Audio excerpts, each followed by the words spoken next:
ধন্যবাদ। আজকে আমরা গণ অধিকার পরিষদের পক্ষ থেকে সংবিধান সংস্কার কমিশনের কাছে আমাদের যে দলীয় প্রস্তাবনা, সেই প্রস্তাবনা আমরা হস্তান্তর করতে আসছিলাম।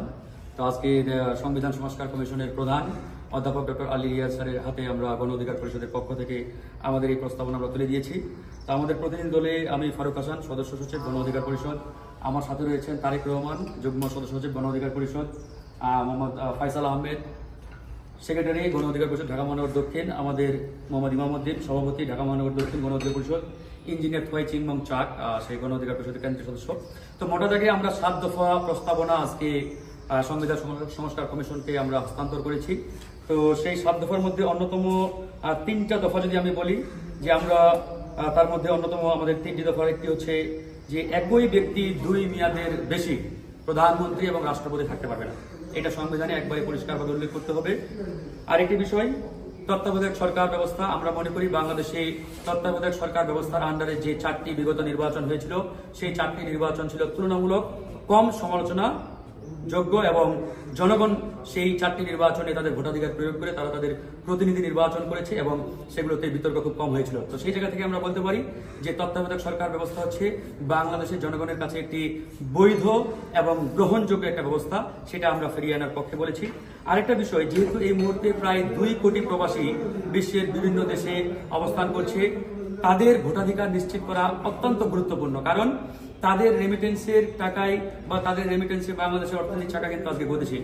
সুতরাং তাদেরকে ভোটাধিকার থেকে বঞ্চিত করে একটি দেশ কখনোই তার কাঙ্ক্ষিত লক্ষ্যে পৌঁছাতে পারে না। তো সেই জায়গা থেকে আমরা বলেছি যে প্রবাসীরা যাতে ভোটাধিকার প্রয়োগ করতে পারে, ভোট দিতে পারে, প্রয়োজনে সেটা আপনারা অনলাইন সিস্টেম ডেভেলপ করেন, অনলাইন পদ্ধতিতে হলেও তারা যাতে তাদের ভোটাধিকার দিতে পারে, এটা আমরা জানিয়েছি।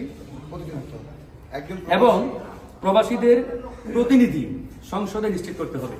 শুধুমাত্র তারা ভোট দিল এখানেই আসলে সীমাবদ্ধ থাকলে হবে না। যেহেতু ইতিমধ্যে 50টি আসন নারীদের জন্য আমরা সংরক্ষিত করেছি, সেই জায়গায় আমরা চাইলে প্রবাসীদের জন্য আমরা নির্দিষ্ট সংখ্যক আসন আমরা বরাদ্দ করতে পারি। এটি অবশ্যই দরকার, কারণ তাদের রক্ত ঘামের বিনিময়ে পাঠানো রেমিটেন্সে আপনি দেশ চালাবেন, দেশ পরিচালনা করবেন, অথচ পার্লামেন্টে তাদের প্রতিনিধিত্ব থাকবে না, এটা আসলে অত্যন্ত কষ্টকর। তো সেই জায়গা থেকে আমরা তাদের প্রতিনিধিত্ব দাবি করেছি। একই সাথে আমরা এটাও বলতে পারি যে অন্যান্য লেয়ারের যারা আছে, বিশেষ করে ছাত্র বলেন বা ইয়াংদের মধ্য থেকেও আমরা মনে করি পার্লামেন্টে প্রতিনিধিত্ব থাকা দরকার। কারণ এই পার্লামেন্টে ছাত্র বা যুবক বা তরুণদের মধ্য থেকে প্রতিনিধিত্ব না থাকলে আসলে এটা যে ডাইভার্সিটি কথা আমরা চিন্তা করি, এই ডাইভার্সিটি আসলে এখানে নিশ্চিত হয় না। এবং গণ অভ্যুত্থানের যে স্পিরিট, দেখেন এই গণ অভ্যুত্থানে ছাত্র এবং যুবকরা সবচেয়ে মোক্ষম ভূমিকা পালন করেছে। সুতরাং তাদেরকে বাদ দিয়ে বা তাদের প্রতিনিধিত্ব না থাকলে এই স্পিরিটটা আসলে আমরা দীর্ঘমেয়াদী প্রতিষ্ঠা করতে পারবো না। ধন্যবাদ।